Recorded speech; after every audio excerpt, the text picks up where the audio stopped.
It's all good, magic, mysticism, and earth medicine.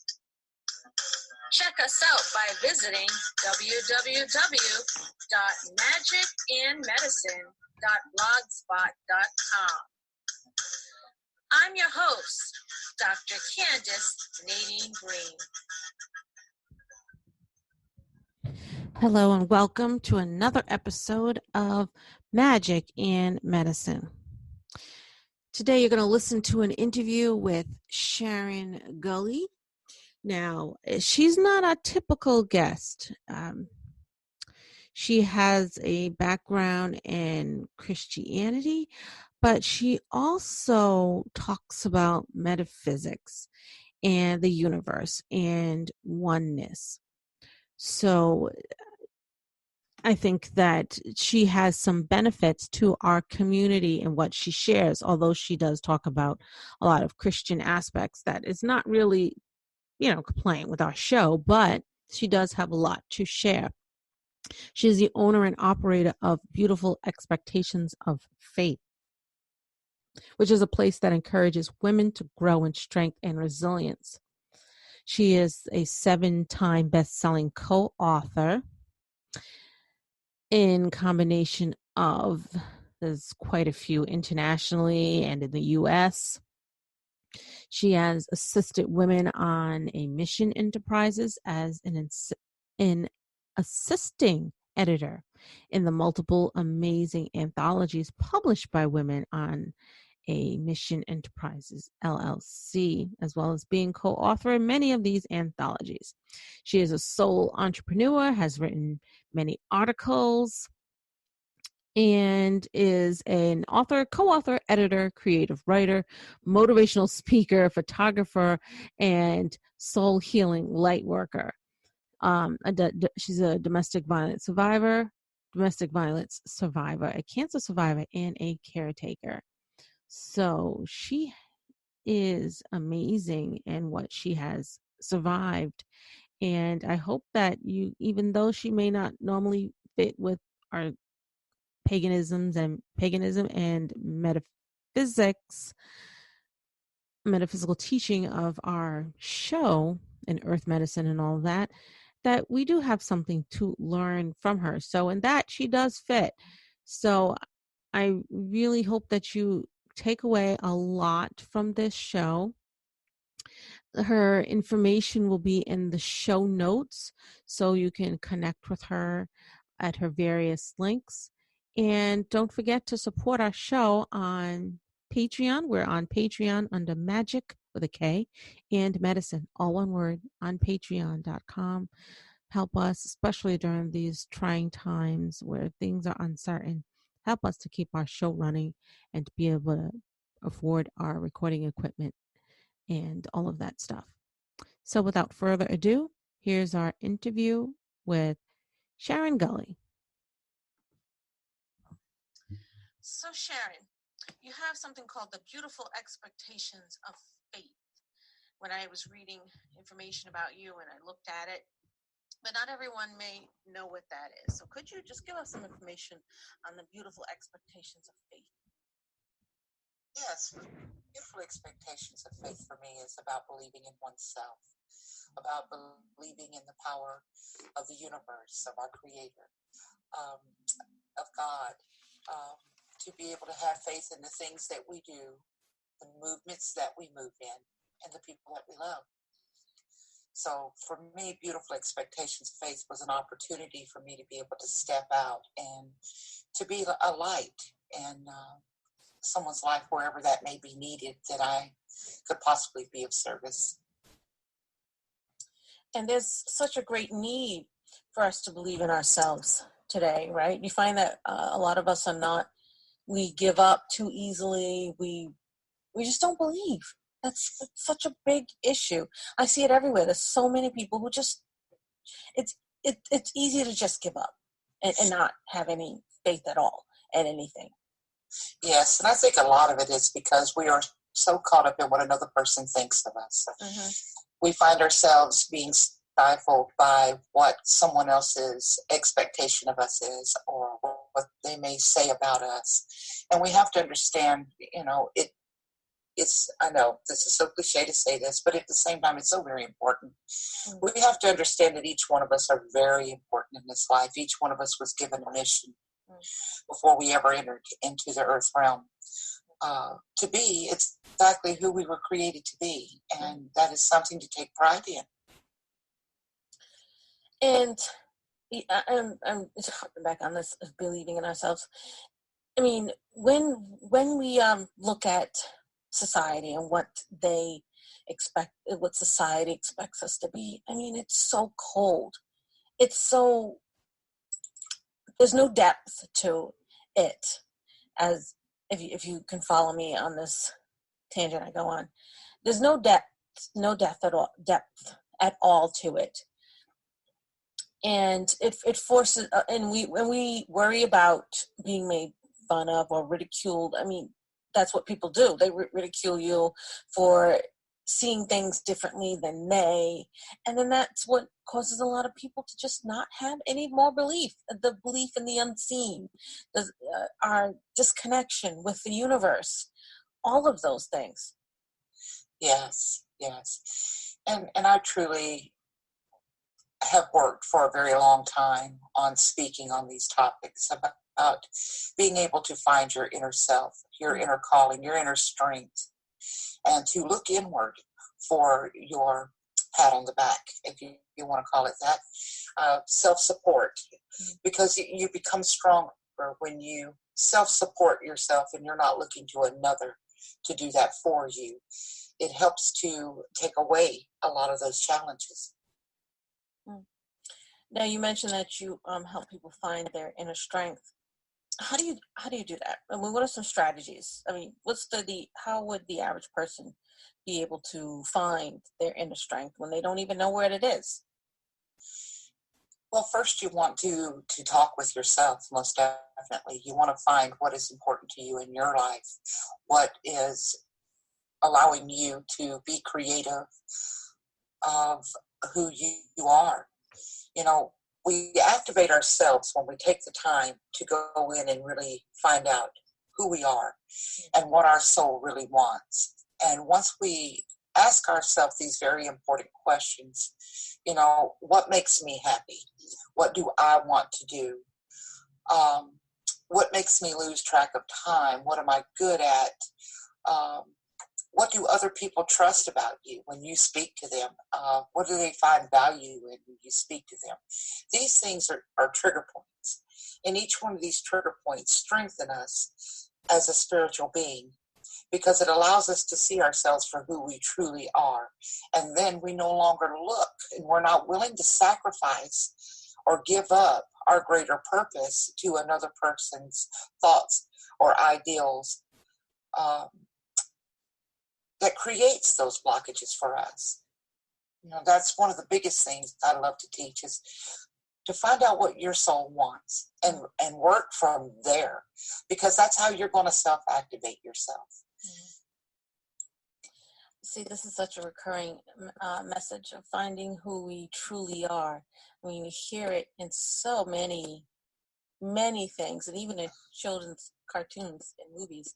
I have children. Well, so, even recently I was talking with a mentor and a friend of mine about deep self-realization. And she made a very simple comment that the soul is the total sum of all of our experiences. And it very profoundly touched me on how this meant that every experience adds to our soul, and there is no experience that can detract from the other. Since we share experiences with many other souls, then that would mean that our souls overlap. And anywhere experience overlaps, our souls will also overlap. And ultimately, all souls are connected through this sharing experience. So whenever a particular soul has a profound experience of awakened consciousness or self-realization, their experience of the totality of consciousness, by definition, includes all experiences. And for me, that said a lot. With the dilemma of the self-awareness that we have in the world today, a lot of it is caused from pain, sadness, fear, confusion, abuse. the need for peace, the need for love, the need for joy, and the lack of gratitude and not knowing how to find that within ourselves. This is what makes us a whole being. And I think a lot of the self-realization and going through the skill of learning self-realization, it helps us to optimize who we are. And it changes everything in our lives for us. It takes us from the darkness and into the light, and a better understanding and awareness of what our true soul contract is in this life and what is most important.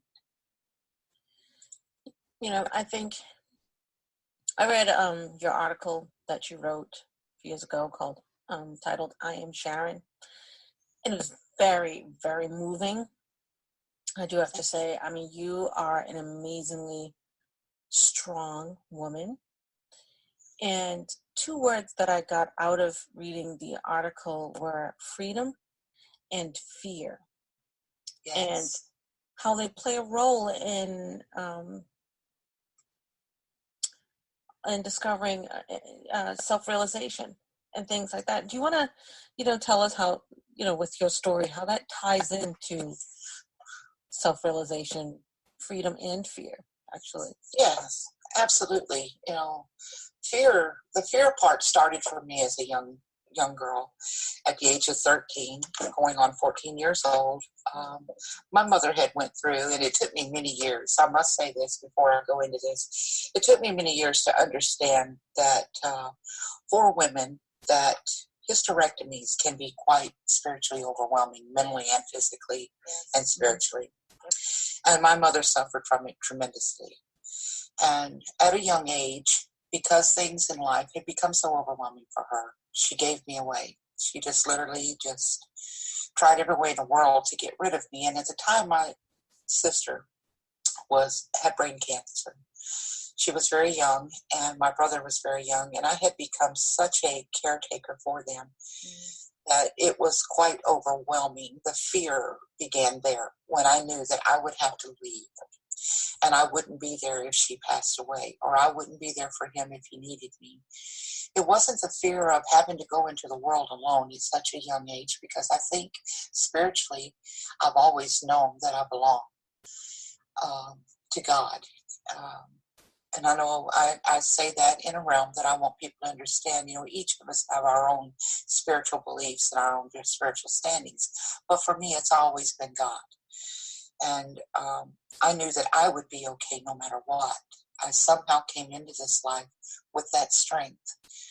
But the fear still surmounted to the point that it changed me as a human being that day. When I left my home and I looked, the only thing I could say to myself and hear myself saying was asking my dad, are you really going to allow her to do this? And I also now understand that we were in a time that women raised children, the girls, and men raised the boys, and men didn't have a voice in the lives of the girls that were their children. So there really wasn't much that he could say, but I could see that his heart was broken. So therefore, it left onto a long line of things that went wrong in my life, from always expecting men to let you down, always not having a high enough expectation of what man was in my life and what kind of person he was. So these fears followed me for many years, and I went through abuse, not once but twice.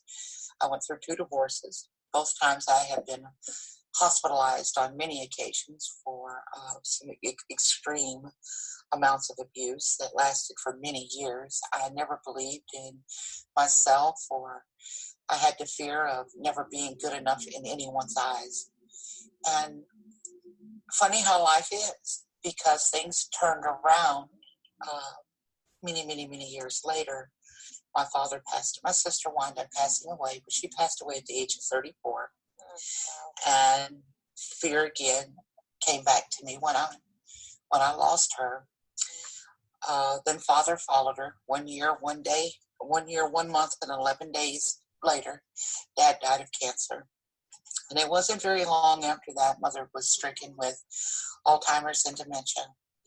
And by this time, I had found my place in the world, to where I had become a heavy equipment operator and a truck driver. And I was traveling and working, and I had found my third husband, which I thank God for every day. I had found him, and we had been married for a little while, and with sister gone and dad gone and my brother living a long life, also the effects of childhood growing up with all of these traumas, had lived a long life of breaking the law. And we had been separated from each other, and he wasn't able to be there for her, so it left only me, the one person she wanted nothing to do with. Mm. And that's where I found me. And that's where my whole life began again. I had to go back and revisit everything, and I had to heal from everything, because in a sense I loved her because she was my mother, and that's what we're supposed to do. We're supposed to love and honor our parents. That's what the Lord asked us to do. But in another sense, I hated her. I hated her for all of the pain, the abandonment, the grief, the fears, the sorrow. There's so many years that I walked the highways not knowing where I was going to go or what I was going to do, the time I went without food, the time I suffered in many different ways. But not once did I stop and realize that this was making me who I was meant to be. And this was the life path that I chose before I ever entered Earth's realm. So many beliefs had changed. So much understanding came into my life, and compassion and love and honor took over. And I found a new love for myself by the time it all ended. When Mama passed away in December of 2017, I remember kissing her on her face and telling her how much I loved her. And I truly do. I love her more today than I was ever able to love her in my whole entire life. Because I seen the woman that she truly was. And I understood the woman she never meant to be. And it allowed freedom. I was free. I was set free. I was finally able to say, okay, I love you, my family. I forgive all things. This is a new life, a new chapter. I wish you love and health and growth in the new realms. And thank you for all that you have given me. Thank you for all you have taught me. And then from there, I truly just opened up and became an author on domestic violence. Just so many things opened up in my life that allowed me to grow and be who I am today. Now, you also, I mean, that's just, that's amazing that you were able to, I mean, through all of this, even though your mother didn't want you, and then you ended up being the one to take care of her. It's just so strong. Yes. Yeah. It was quite painful. I went through many days of her telling me how much she hated me, that she wished it had been me instead of my sister that passed away. Oh, my goodness. But, I also found myself as the healer learning, because this was God's way of saying, okay, if you're a healer and this is what you long to do and this is who you choose to be, then you start at home. You start with yourself, and you start with your family and the ones that are close to you. And I'm going to show you what this truly means. And girl, I'm going to tell you, I went through it. There were many nights I went to bed crying. There were many nights I prayed and asked him to give me strength and to give her strength to go through the torment that I know that she had to be going through. I mean, how do you live a life of 78 years, and then the next day, everything you ever lived for, done, spoke, said, experienced, you can't even remember it. You can't even remember the children you give birth to. So, some would say it's karma. I can't find myself to say that. I just can't. I feel that that's just wrong. I think that what really truly is that it was a gift to release her of her guilt, of her pain, of the suffrage that she went through herself, Often hurt people who hurt others. Sometimes most of the time they're hurt too. They have been hurt somewhere, so that's that's all they know. That's what they know, and then they just turn that anger and hurt and project it onto other people. Yes, because they're suffering too. Yes, and they always say we hurt the ones we love the most.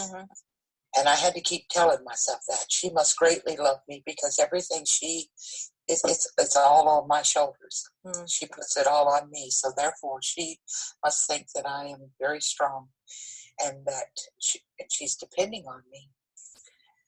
And girl, I'm going to tell you, I went through it, but I am so happy I did. And if I had to go through it again, I would. I would. Now, what do you recommend? Like, what do you suggest if someone else is has a similar situation with a parent who didn't want them, and they have to take care of them? They become the caretaker. How do they get through this? I mean, how can they? How can they even begin to do this? To find the strength to be able to keep the sanity. I think one of the things I would say the most is a lot of things one of the main things that happens when you're a caretaker is that you identify yourself with the person that you're caring for.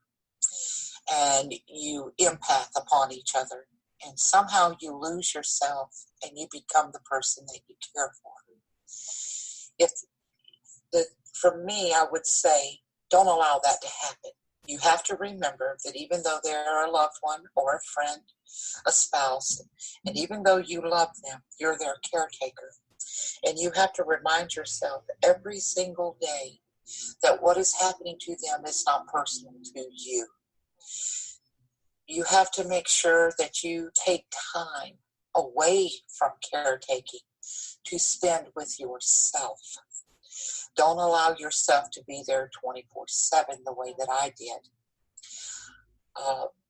You can't allow it to take over your life, even though you know that you're their only access to care in their lives. You have to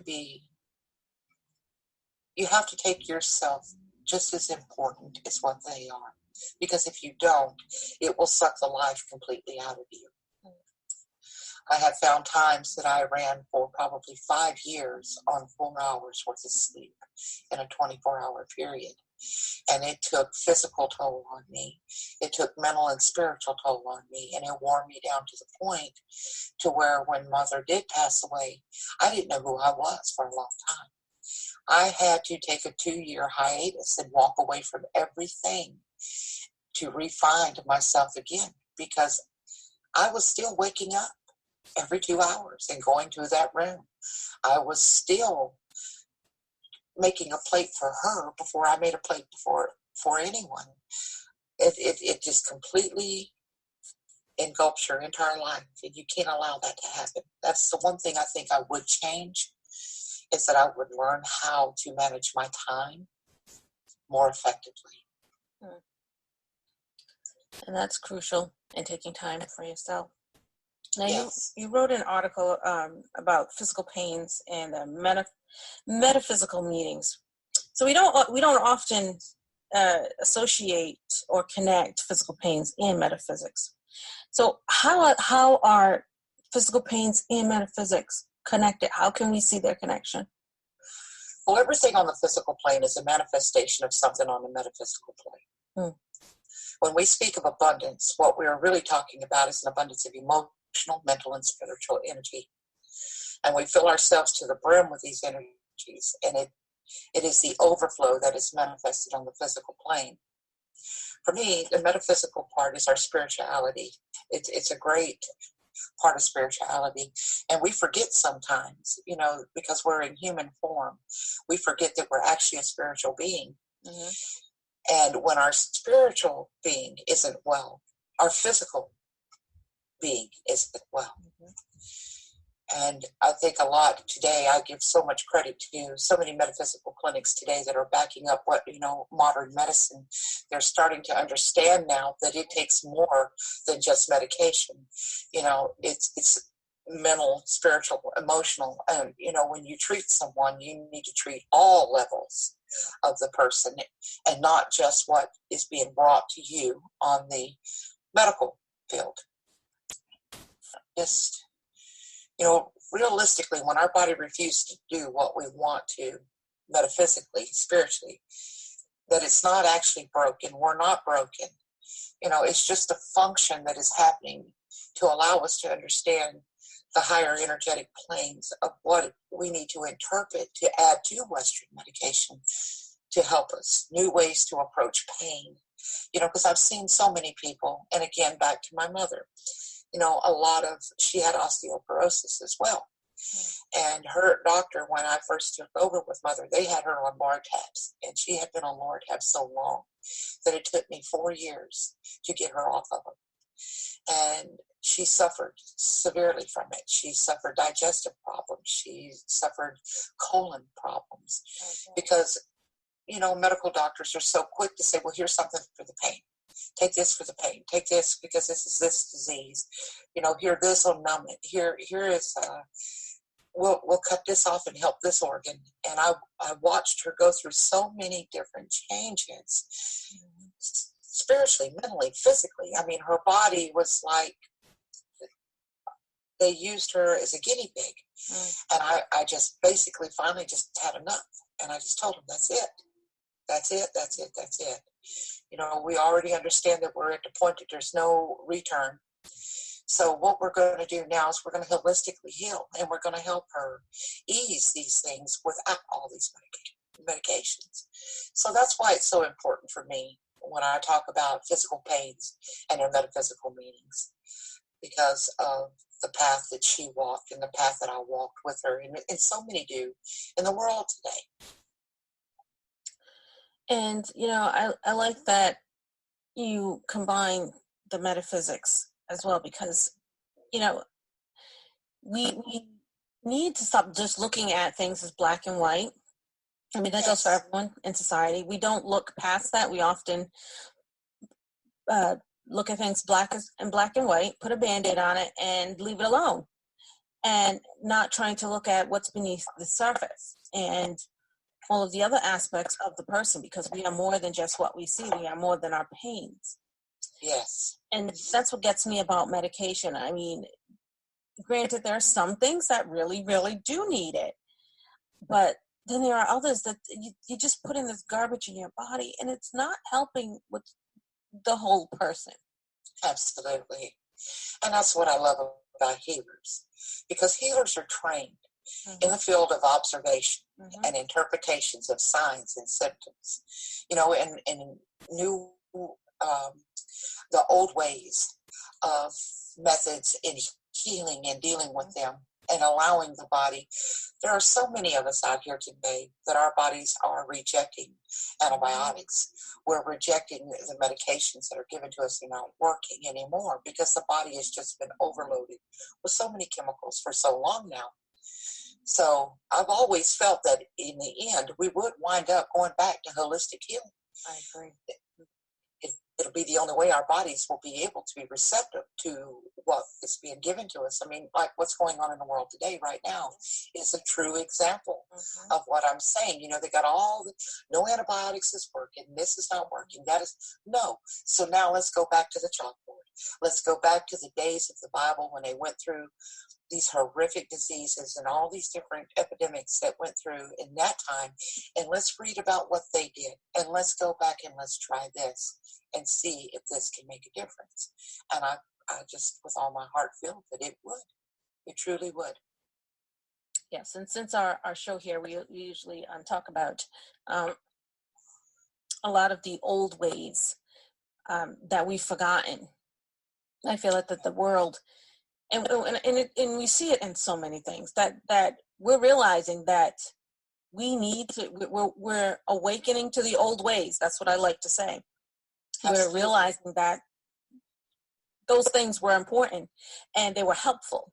I mean, you see people growing their own food and their own herbs and things like that. And I mean, I've done that anyway here, because I have a nice sized garden and I grow my own stuff anyway. And I used and we studied the medicinal properties of the plants, just like our ancestors did. Like, going back to the old ancestral ways. I mean, they were, and we're realizing that, I mean, I don't think all of us are realizing, but we see what's going on today, that our earth is suffering, the universe is suffering because we're polluting it. Where all our fancy ideas are hurting us. And Absolutely. we're killing our own planet and thus ourselves. Absolutely. Yeah. And that's what the importance of remembering the old ways, the awakening to the old ways of our ancestors. Absolutely. And it don't only help at an individual level, but it also helps at a family level, community level, global level. Mm-hmm. And when we heal mindfully, as Buddhists would say, these are other aspects of individual healing that may become apparent to this, And the way this pandemic is affecting the world, it shows that we're all connected. That what we do affects someone else, etc. Absolutely. And we can't get away from that. That we think we live separately and that we're not connected to one another and to nature. We're wrong and think of that, because we are. And this shows it. When the earth is sick, we get sick. Absolutely, because we all come from the same light and the same source. How could we not? That's right. We're all one. We are all one. And this idea of oneness is real, and we are all one, but we've denied it for so long and tried so hard to separate ourselves that we're hurting ourselves. Yeah, I've always said the only thing that separates one person from the other is their individual thought pattern. That's it. That's it. That is true. I agree with you. That's it. So, as we're wrapping up our discussion here, I read something. It's a poem of yours that caught my eye. Me being a person who's in love with gardening and nature and all of that. And it was called A Garden Haunting. Do you remember that poem? Yes, I do. Absolutely. Can you, do you have it with you to read? Or if you don't, you could just tell us a little bit about what it's about. Yes. Well, for me, The Garden Haunting was, let me go ahead and pull it. And I do have that with me. Sorry, putting you on the spot. Oh, no, that's fine. I love poetry. Absolutely. It's one of my first loves. Yeah, I love poetry. It's just beautiful. Absolutely. I'm a big James G. and Robert Frost fan. Oh, wow. For me, I was the rose in the garden. And the haunting was my past.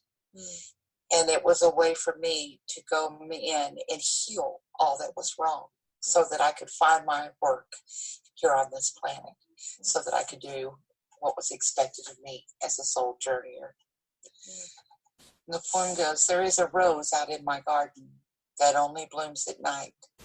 Its beauty is of the angels, but with no wings of flight. Its scent is so haunting as down the garden path it leads me dauntingly. A story I know it wants to tell, for it trembles each time I reach for its petals in hopes to release it from its capturing spell. A single tear I drop upon its bloom to erase away its soulful gloom, and I visit it each and every night in hopes to release it from its earthly plight. Beautiful.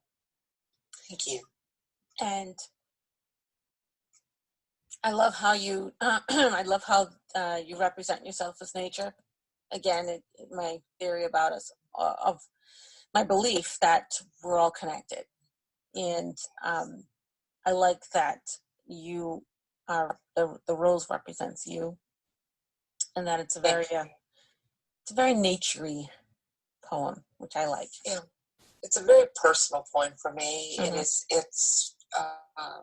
It touches on how one sees their self that others people don't see. I know you as well understand this completely when I say this, but you know that you're beautiful inside. You know that you have nothing but love for the world and for its people. But every time you try to reach and give that, you always find yourself being captured by a spell. You're being captured by the world's spell that doesn't allow you to be able to give the way your heart longs to give to the world. Right. So the single tear is a prayer. to ask the Lord to take away and erase away all the world's gloom and pain that it brings upon that rose, and allow that rose to bloom in light the way that it was meant to. Absolutely. So do you have any last words to any suggestions to anyone who might be listening to this show, especially now during this coronavirus pandemic here? Yes. Any advice for us? Yes, I have come across a great medication, a vitamin packet here that will help a lot. It's a mixture of 5 different, very powerful, regular, everyday vitamins that can be put together and compacted together, and it gives a punch to the immune system to keep you from being able to catch it. Right. That's what I'm trying to say. Yeah. Absolutely. It will help build up your immune system. Vitamin C, 3,000 milligrams in individual doses a day. Vitamin D3, you'll want to start with 5,000 IU daily for 2 weeks, and then reduce it to 2,000 UIs daily. Magnesium, 400 milligram daily. Zinc, 20 milligrams daily. Selenium, 100 mcgs daily.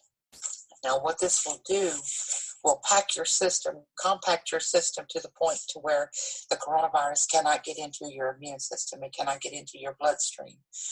And it'll allow you to reflect it off of you. And it'll keep you healthy and keep you strong. And another great thing is to stay hydrated. Drink water, drink as much water as you can. Keep your body hydrated.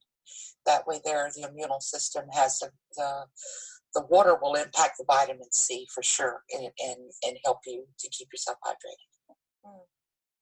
Now, for those who are interested in all that you do, how would they be able to get in touch with you? Well, you can find me on Facebook at Sharon Gulley, Beautiful Expectations of Faith. I can be found on LinkedIn as Sharon Gulley. You can find me on my websites at sharongulley.weebly.com. Most of the time you will find me on Facebook at Beautiful Expectations of Faith, because I am a life coach, and I'm there biggest part of the day, open to anyone that has any questions or would just like to talk. And I'll put all those links in the show notes so people will be able to click on them and get there and get to you directly. Thank you so much. Well, Sharon, it's been a pleasure having you on the show and sharing with us all of your knowledge and all of your light. Thank you for being a guest on Magic and Medicine.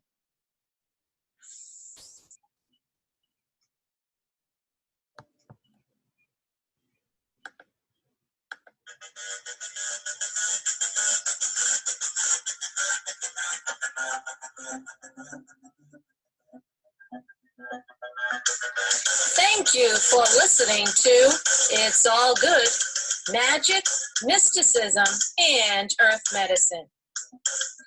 Visit us anytime at www.magicandmedicine.blogspot.com.